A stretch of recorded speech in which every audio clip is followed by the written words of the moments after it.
दीड गाव उंच, देवगिरीच्याहून दशगुणी उंच जागा. पर्जन्यकाळी कड्यावर गवत उगवत नाही, उभ्या कड्यावर पाखरू उतरवायस जागा नाही. तख्तास हाच गड करावा. हे उद्गार आहेत छत्रपती शिवाजी महाराजांचे. आणि हा गड म्हणजे दुसरा तिसरा कोणी नसून श्रीमान रायगड. जय शिवराय मित्रांनो, काल याच ठिकाणी आपण रायगडच्या बेसला मुक्काम केला होता. तर सकाळचे वाजलेले आहेत 5:30 आणि आपण चाललेलो आहोत त्या रायगडच्या दिशेनं, जो की पुण्यापासून 120 किलोमीटर वरती व मुंबईपासून 170 किलोमीटर वरती स्थित आहे.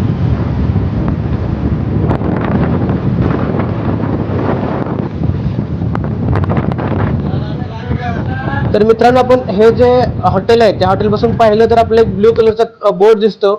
तर तिथून दोन वाट फुटतात, एक जातो तो रोपवेकडे आणि दुसरा जातो तो चित्त दरवाजाकडे. तर आज आपण जाणार आहोत चित्त दरवाजाकडे, जिथून आपल्याला पायी मार्गाने वरती जायचं आहे. चित्त दरवाजावरती ज्यावेळेस आपण येतो त्यावेळेस सूर्याच्या किरणाने न्याहून निघलेला आपल्याला टकमक टोक नजरेस पडतो.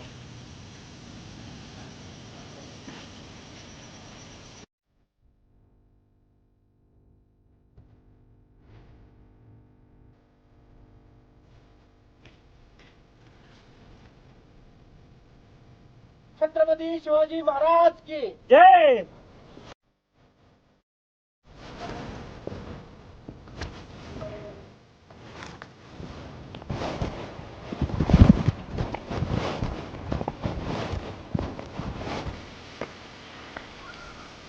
की जे समोर काम सुरू आहे पायरी बसवण्याचं, तर जे मोकळा जो पॅच होता तो त्या पूर्ण पॅचमध्ये सध्या पायरी बसवण्याचं काम सुरू आहे शासनामार्फत. रायगडावर पोहोचायला जवळजवळ 1400 ते 1500 पायऱ्या आहेत. रायगडाचे प्राचीन नाव रायरी होते. जावळीचा प्रमुख यशवंतराव मोरे हा जावळीहून पळून रायगडावर जाऊन राहिला. छत्रपती शिवरायांनी 6 एप्रिल 1656 रोजी रायगडास वेढा घातला. मे महिन्यात रायगड शिवरायांच्या ताब्यात आला. कल्याणचा सुभेदार मुल्ला अहमद याच्याकडून लुटलेल्या खजिन्याचा वापर बांधकामासाठी केला गेला. रायगडाची जागा अवघड असल्यामुळे तसेच ते सागरी दळणवळणाच्या दृष्टीने सोयीचे असल्यामुळे छत्रपती शिवाजी महाराजांनी रायगडाची राजधानी म्हणून निवड केली. रायगडावर येण्यासाठी 2 मार्ग आहेत. पहिला म्हणजे चित्त दरवाजा आणि दुसरा म्हणजे नाणेघाट. तर जिथून आपण सुरुवात केली तो आहे चित्त दरवाजा. परंतु चित्त दरवाजा मार्गावरून येताना मध्ये रस्त्याचे काम सुरू असल्यामुळे पर्यायी मार्ग म्हणून नाणेघाटाचा वापर केला जातो. हा आहे नाणेघाट मार्ग. लहानपणी आपल्याला सांगितलं जायचं की ढगांच्या वरती स्वर्ग आहे. कदाचित हाच तो स्वर्ग नसेल ना. म्हणजे दुर्गेश्वर रायगड, हिंदवी स्वराज्याची दुसरी राजधानी श्रीमान रायगड. चित्त दरवाजातून जेव्हा तुम्ही येता तेव्हा काहीशा खड्या पायऱ्या आहेत, त्यामुळे थोडीशी दमछाक होते. नाणेघाट मार्गे आला तर दमछाक कमी प्रमाणात होऊ शकते.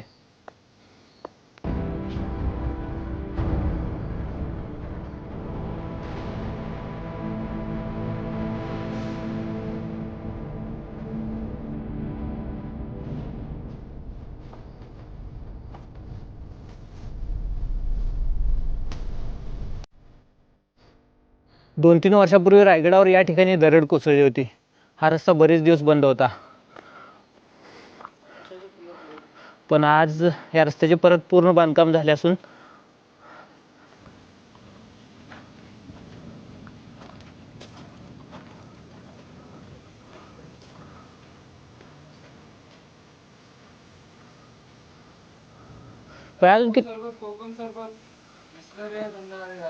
किती वेळ लागतो वर जायला?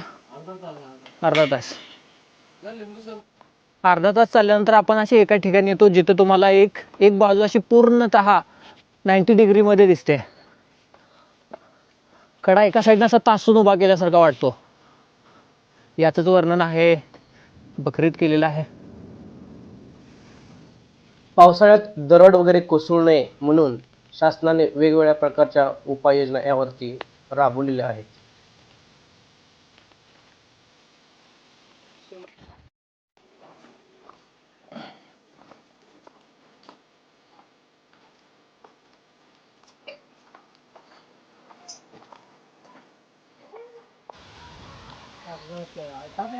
किल्ल्याच्या मध्यभागी आल्यानंतर टकमक टोकाचं हे दृश्य आपल्याला दिसतं.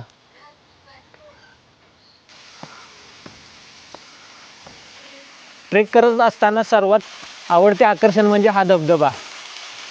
आता काहीसं पाणी कमी झालं या धबधब्याचं, पण ऐन पावसाळ्यात जर तुम्ही आला तर हे अप्रतिम दृश्य. आपला थकवटा जेवढा आपण चालत आलो खालून येताना, जेवढा आपला दम लागलेला असतो ना, तो चिनवटा तो एका क्षणात पळून लावतोय.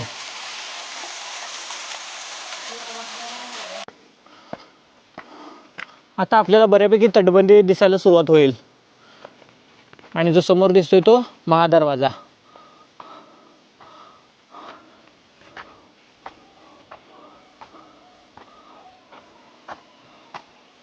ही आहे रायगडाची भव्य तटबंदी.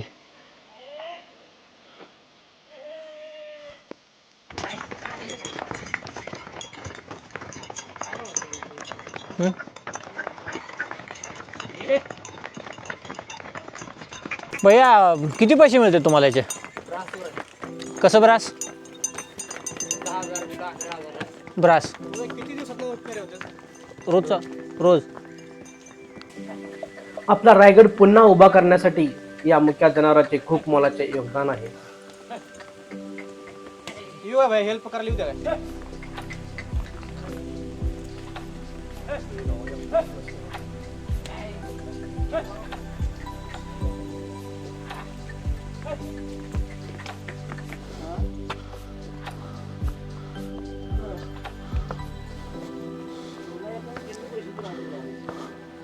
फ्रेम मध्ये बसत नाही महादरवाजा. हा समोर दिसतोय तो रायगडाचा मुख्य महादरवाजा. या दरवाजाचे बांधकाम तुम्ही पाहिले तर ते आहे गोमुख पद्धतीचे. याचा फायदा असा की पूर्वीच्या काळी दरवाजा तोडण्यासाठी मोठे ओंडके दरवाजावरती आणून आदळले जायचे किंवा लांबून दरवाजावरती तोफांचा मारा केला जायचा. त्यामुळे या महादरवाजाचे बांधकाम आपल्याला गोमुख पद्धतीचे पाहायला मिळते, जेणेकरून जरी तोफांचा मारा केला तरी ते बुरुजावरती आदळतील आणि महादरवाजा शाबूत राहील.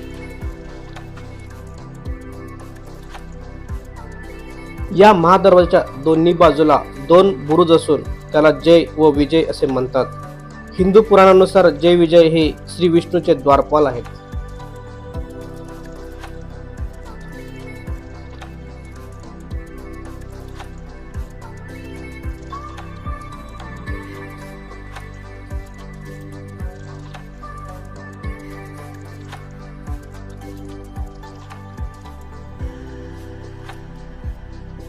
या महाद्वारावरती आपण पाहिले असेल 2 कमळे पाहायला मिळतात. हे लक्ष्मी आणि सरस्वती मातेचे प्रतीक आहेत. त्याच्यावरती दोन्ही बाजूला सिंहासारखा प्राणी पाहायला मिळतो, त्याला शरद म्हणतात. हा सिंहापेक्षा बलवान काल्पनिक प्राणी आहे आणि त्याच्या पायाखाली हत्ती दाखवलेला आहे. इथे हत्ती म्हणजे त्या काळी माजलेल्या इतर सल्तनी होत्या आणि त्यांच्यावरती आपल्या महाराजांनी वचक ठेवला होता, याचे ते प्रतीक आहे.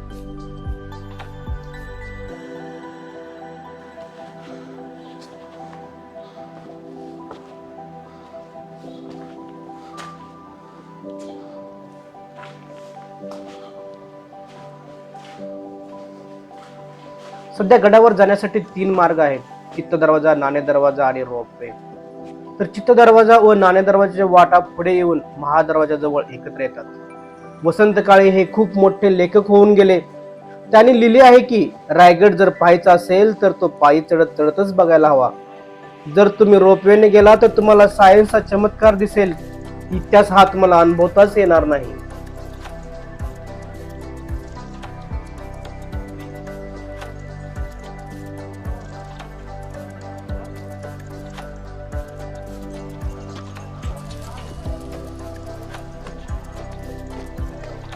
हाँ ये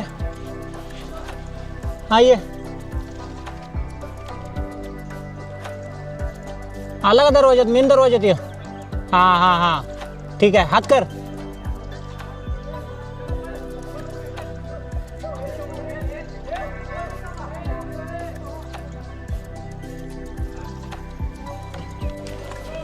आता जेव्हा तू महादरवाजात होता तेव्हा तुला वरून मी दिसत होतो का? अजून खालून जर आपण वरती पाहिलं तर कोणीही दिसत नव्हतं वरती. पण वरून जेव्हा मी बघतो तेव्हा अगदी व्यवस्थित आम्हाला दिसत होतं. म्हणजे मी हल्ला पण करू शकत होतो तुझ्यावर. मग अजून खालून जर आपण पाहिलं तर वरती आपल्याला काही दिसत नव्हतं. थोडीशी खिडकी असल्यासारखं वाटायचं, पण तिथून वरून कोण बघतंय किंवा पहारा देतंय हे थोडासाही बास तिथून वाटत नव्हतं आपल्याला. महादरवाजावरून आपण पुढे चालत जर राहिलो तर आपण जाऊन पोहोचतो ते होळीच्या माळावरती. पण त्या अगोदर आपल्याला अशा एका ठिकाणी भेट द्यायची आहे ज्या ठिकाणी एक अज्ञात असा बुरुज आहे आणि त्या बुरुजाच्या शेजारीच अशी एक तोफ आहे ज्या तोफेमध्ये अजूनपर्यंत एक जिवंत असा दारुगोळा आपल्याला पाहायला मिळतो, तो याच रायगड किल्ल्यावरती.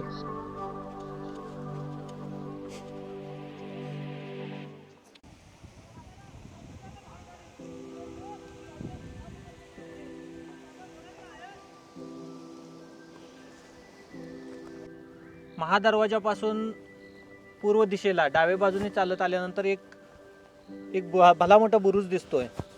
तो बुरुज सध्या सुस्थितीत आहे, परंतु इकडं लोकांची वर्दळ कमी दिसते. आणि बघूयात या बुरुजाला जाण्यासाठी वाट कुठून आहे का याचा विचार करतोय. या बुरुजाला जाण्यासाठी वाट आहे का ते आपण पाहूयात, शोधूयात.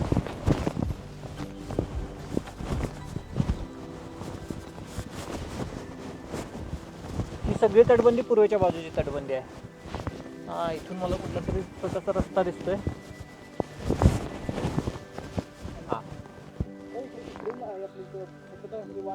मला वाटतं हीच वाट असेल. जरा जाऊन बघ खाली, सावकाश आहे, इकडं तिकडं बघ काय दिसतंय का.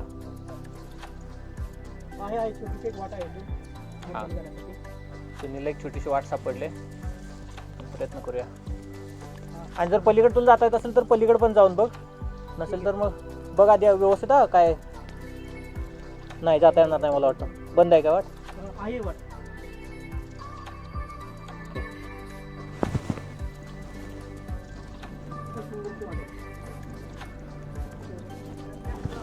हा ठीक आहे, मी पुढे येतोय.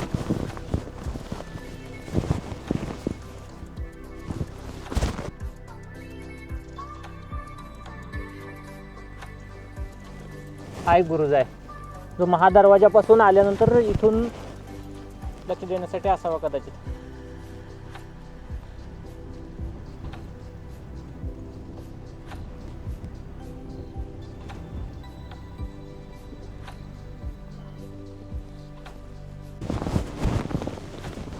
जो प्रत्येक ट्रेकरचा रेग्युलर रोड आहे तो सोडून आपण पूर्वेच्या तटबंदीकडून खालच्या साईडला चाललोय. इकडे थोड्याशा गोष्टी दिसत आहेत मला.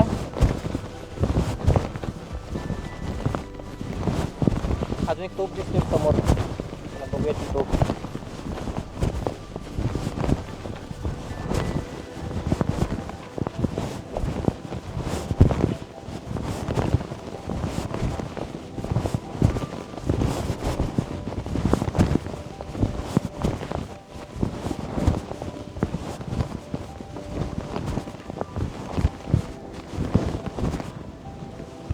आपण प्रयत्न करूया या तोफेवर कुठली तरी डिझाईन काढले, कलाकृती. हा नंबर 2530.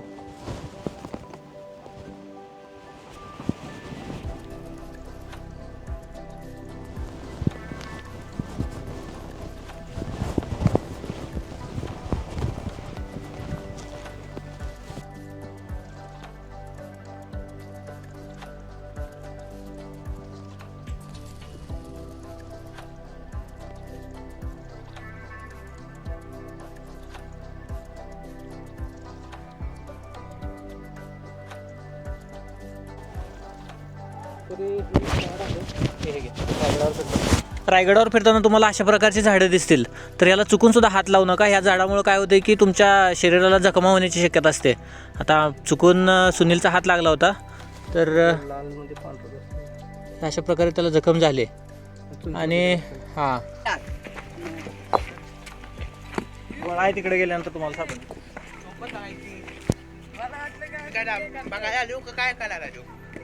तिकडे आहे का बघा.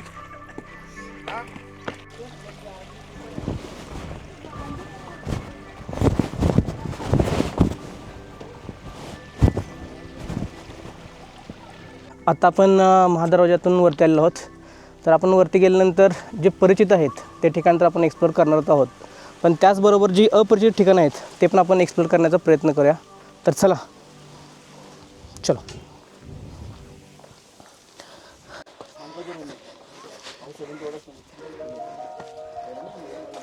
वा, तर महादरवाजापासून आपण थोडंसं पुढं आलो आहोत सध्या. तर इथे एक मोठंसं तलाव आहे. तर या तलावाचं नाव आहे हत्ती तलाव. तर या तलावामध्ये जे हत्ती होते गडावरती, तर त्यांना स्नान करण्यासाठी जे ही ठिकाण आहे हत्ती तलाव, आणि याचा पाणी पिण्यासाठी पण यूज केला जात असेल त्या काळी. आणि त्याला आपण बघू शकतो किती कडेला आपण तटबंदी वगैरे व्यवस्थित बांधलेली आहे आणि याला पायऱ्या पण आहेत. जेवढे किल्ले आहेत आणि त्या किल्ल्यावरती हत्ती आहेत ना, तर ते हत्ती काय करायचे, छोटे असतानाच ते हत्ती वरती आणले जायचे आणि ते परत मोठे करायचे. तर आपण हत्ती तलावापासून शेजारून एक वाट आहे, त्या वाटेने जाऊन पाहूया. रेग्युलर वाट सोडून आपण दुसऱ्या वाटेने चाललो आहे. आपल्याला काय बघायला भेटते का आपण पाहूया. काय जे अपरिचित आहे असं आपल्याला एक्सप्लोर करता येते का ते आपण पाहूया. तर इकडं आपण आत बघूया. थोडंसं छोटंसं देऊळ दिसतंय. हा इथं महादेवाचं मंदिर आहे. आणि महादेवाच्या मंदिरामधून जर आपण पुढं पाहिलं तर पुढं आपल्याला हे महादेवाचं मंदिर आहे. आणि ते मंदिर अजून ते बनवायला लागलं त्यांनी थोडंसं. तर आता आपण येऊन पोचलेलो आहोत गंगासागर तलाव. तर गंगासागर तलाव हा रायगडावरील हत्ती तलावापासून जवळच स्थित आहे. म्हणजे आपण हत्ती तलावापासून थोडंसं पुढं आलो की आपल्याला गंगासागर तलाव दिसतो. गंगासागर तलाव हा रायगडावरील हत्ती तलावापासून जवळच स्थित आहे. रायगड जिल्हा परिषदेच्या धर्मशाळेच्या इमारतीपासून दक्षिणेकडे 50 ते 60 पावले चालत गेल्यास हा तलाव लागतो. छत्रपती शिवाजी महाराजांच्या राज्याभिषेकानंतर सप्तसागर आणि महानांची आणलेली तीर्थे या तलावात टाकलीत गेली. याचमुळे या तलावाला गंगासागर हे नाव पडलं. गंगासागर तलावापासून दक्षिणेकडे बघितलं तर आपल्याला 2 उंच मनोरे दिसतील. हे मनोरे म्हणजे स्तंभ म्हणून ओळखले जातात. आणि या स्तंभांचा उल्लेख जगदीश्वराच्या मंदिराजवळ असलेल्या शिलालेखात सापडतो. आपण त्या शिलालेखाकडे पण जाणार आहोत. चला तर प्रवास करूया पुढील सुरुवातीला. तर आता आपण निघालो आहोत बालेकिल्ल्याकडे. 2 स्तंभाच्या पश्चिमेला असणाऱ्या भागातून 31 पायऱ्या बांधलेल्या आहेत. त्या चढून गेल्यानंतर जो दरवाजा लागतो तो म्हणजे पालखी दरवाजा. तर आता आपण पालखी दरवाजाच्या दिशेनेच निघालो आहोत. तर आता आपण येऊन पोहोचलो आहोत पालखी दरवाजाजवळ. पालखी दरवाजाच्या या साईडला एक छोटीशी देवळी दिसते. तर या घेऊन ये. कदाचित याला चोर दरवाजा पण म्हणत असावेत. बघू वरती जाता येते का बघू. थांबा मी वर जायचा प्रयत्न करतो. बघू.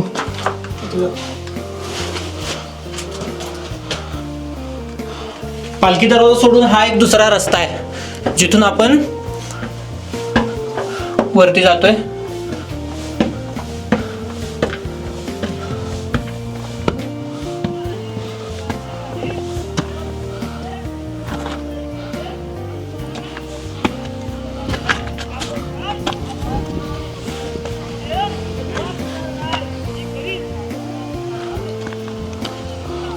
पालखी दरवाजाच्या पूर्व बाजूस जो असणारा चोर दरवाजा आहे तिथूनही आपल्याला आत येता येतं.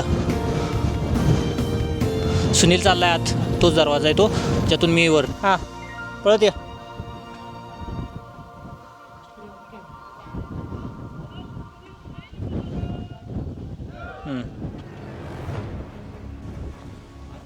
चला आपण चोर वाटेनं वरती येऊन डायरेक्ट बालेकिल्ल्यात प्रवेश करतोय. इकडं काय आहे बघूयात.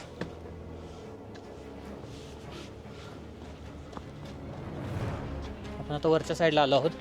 पालखी दरवाजाला चोर दरवाजातून येऊन आपण आता पालखी दरवाजातून जिथून एंट्री होती ना त्या साईडला चाललोय.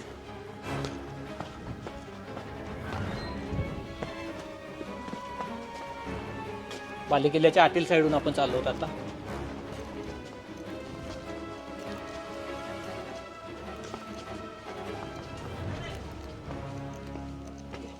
आता सुनील जो एंट्री करतोय तो पालखी दरवाजातून एंट्री आहे त्याची.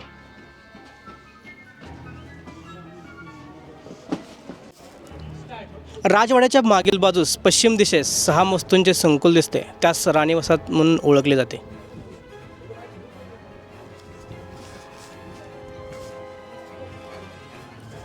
या 6 वस्तूंपैकी 4 महल आतून जोडले आहेत, तर 2 पूर्णपणे विलग आहेत. पालखी दरवाजातून आत आल्यानंतर मेणा दरवाजा लागतो. मेणा दरवाजापासून उजव्या दिशेला लगेच राणीवसा आहे आणि राणीवसा इथून आपण पाहू शकतो की शौचकूप पण अवेलेबल आहेत.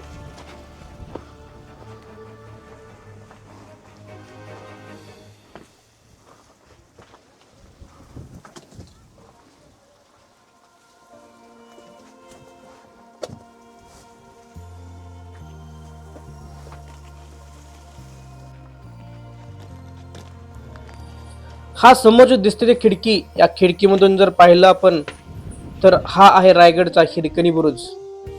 इथून एक साधी आई हिरकणी आपल्या मुलासाठी उभ्या कड्यावरून खाली उतरली. शिवरायाने तिच्या धाडसासाठी हा बुरुज बांधून ठेवला. आईच्या प्रेमाचा आणि धैर्याचा खरा पुरावा म्हणजेच हिरकणी बुरुज.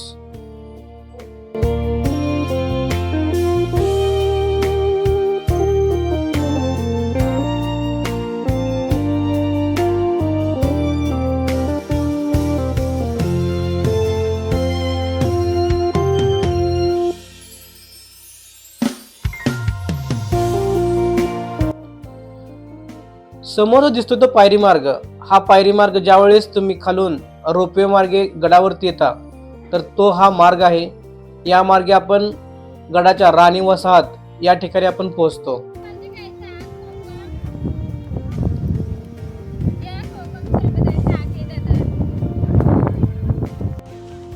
तुम्ही जर ट्रेक करून येत असाल तर शक्यतो तुम्ही ट्रेकच करा, कारण तुम्हाला बऱ्याच गोष्टी पाहता येतील. तिकडून खालून येताना हत्ती तलाव असेल, त्यानंतर गंगासागर तलाव असेल, महादरवाजा असेल, तर तो तुम्हाला ट्रेक ज्या साईडला चित्त दरवाजा आहे त्या साईडने आल्यानंतरच तुम्हाला ते पाहायला मिळेल. जे समोर आपण पाहतोय ते आहे अष्टप्रधान मंडळाचे राजवाडे. तर याच ठिकाणी जे अष्टप्रधान होते तर ते राहत असत. अष्टप्रधानामध्ये प्रामुख्याने पेशवा, अमात्य, सचिव, मनसुबदार, सुमंत, न्यायाधीश, धनाध्यक्ष, सेनापती हे सर्वजण या ठिकाणी राहत असत. हे आहेत धान्य ठेवण्याचे ठिकाण. आपण इथे पाहिले तर टोटल 3 आपल्याला धान्य कोठारे दिसतात. यातील 2 धान्य कोठार हे बंद आहेत व एक धान्य कोठार आपल्याला छोटस दरवाजा दिसतो. तर हे पूर्ण दगडी बांधकाम असून खोलवरती दिसत आहे. या धान्य साठ्याचा उपयोग स्वराज्याच्या सेनेसाठी व गडावरच्या लोकांसाठी केला जात असावा.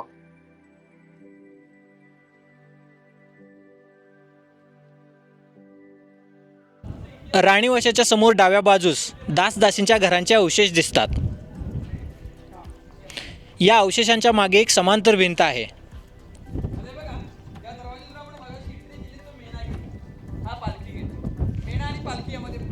आणि या भिंतीच्या मध्यभागी एक दरवाजा आहे. या दरवाजातून आपल्याला बालेकिल्ल्यात प्रवेश करता येतो.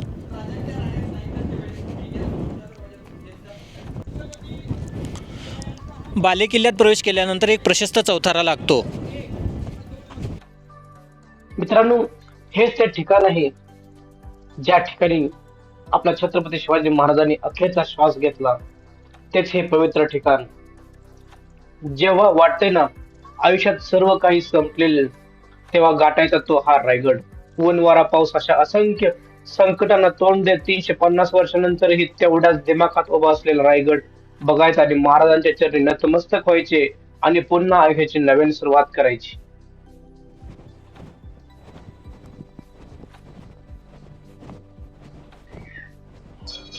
समोर जो आपल्याला दिसतो तो आहे खलबतखाना, म्हणजे छत्रपती शिवाजी महाराजांचा खासगी दरबार.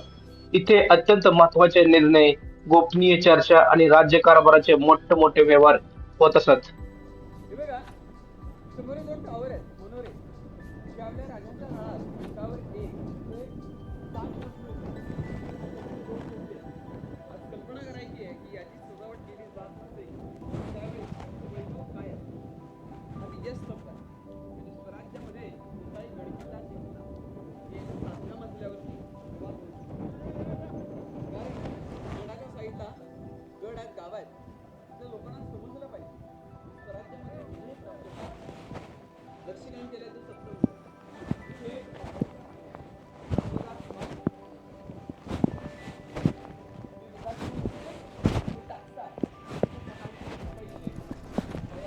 समोर जे दिसतंय ते आहे टाकसाळ, म्हणजे नाणे तयार करण्याची जागा. छत्रपती शिवाजी महाराजांच्या काळात स्वराज्याची स्वतंत्र मुद्रा आणि नाणे इथेच ढाळली जात असत. हे आहे स्वराज्याचे नियंत्रण केंद्र. इथेच अष्टप्रधानांची बैठक होत. इथेच इतर गडावरून आलेले दूत, पत्रे, माहिती, युद्धवार्ता सादर केले जात असत. संपूर्ण स्वराज्याचा कारभार या एका ठिकाणावरून चालवला जात असत. तर मित्रांनो, हा होता रायगडचा फर्स्ट पार्ट. तर सेकंड पार्ट मध्ये लवकरच भेटूया. तोपर्यंत जय शिवराय. धन्यवाद.